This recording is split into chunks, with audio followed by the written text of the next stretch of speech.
we're gonna find the one-sided limits using the piecewise-defined function.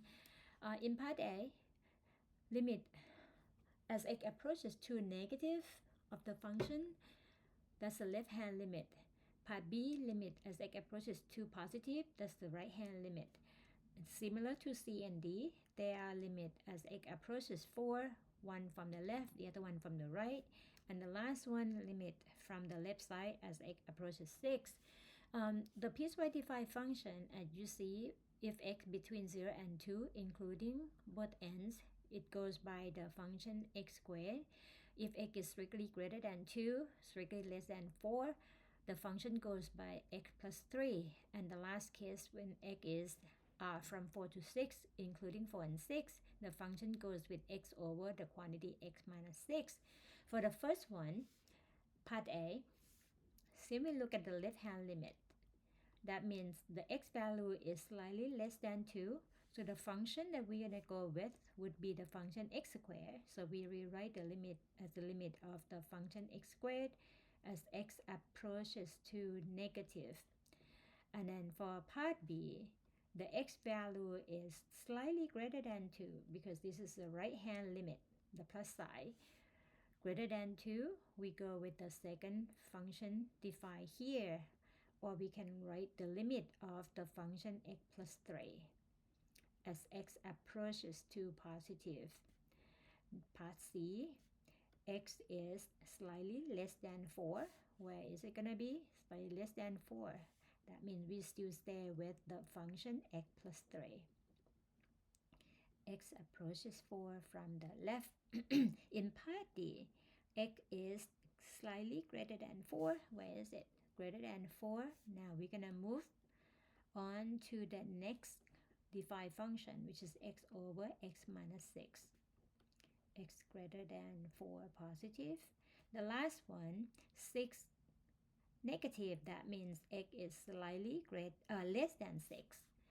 Slightly less than 6, this end. Gonna be the limit of the same function as part D, x over x minus 6 as x greater than x approaches 6 negative. Now we look at one part at a time. I'm gonna parenthesis or make it as a grouping of the quantity. In part A, limit x squared is a parabola graph, is all connected. Basically, limit of this type of function is the same as a function value. So we're gonna put x2 here and raised to the power 2. The answer is 4. Therefore, the graph approaching the value 4 as x approaches to negative. And then part B, the x is 3. So we're going to replace x with the 2, which is the value a here. Since it approaches to positive, it's so close to it, like for example, 2.0001 is still considered x approaching 2 from the right side. So close to 2. So 2 plus 3 going to be 5. I'm going to put parentheses here, so that's the x that you plug it in. And same as part C, so the x approaching 4, so close to 4, added by 3, so going to be 7. Next one, x approaching 4, going to be 4 over 4 minus 6, going to be 4 divided by negative 2, which is negative 2 as a simplified number. Let me circle all of them here. And the last one is a little tricky. Since you plug it in like x approaching 6 over 6 minus 6. Remember, the value x we plug in here is so close to 6. It's not exactly 6. So it's going to be so close to the value 6. Close to 6. It approaches 6. That's the formal way to say that. So close to 6. For example, like i.e. like 5.9999999 on the negative side, right? So that means coming from the left side or slightly less than 6. So as we see here, the bottom one, since it is the subtraction of the numbers that lower than 6, like for example 5.99999 and subtracted by 6, the quantity come out to be less than 0 but very, very small. We're going to talk about this a little bit more later in this section. Very small, close to zero, while the top number here is still about 5.99999.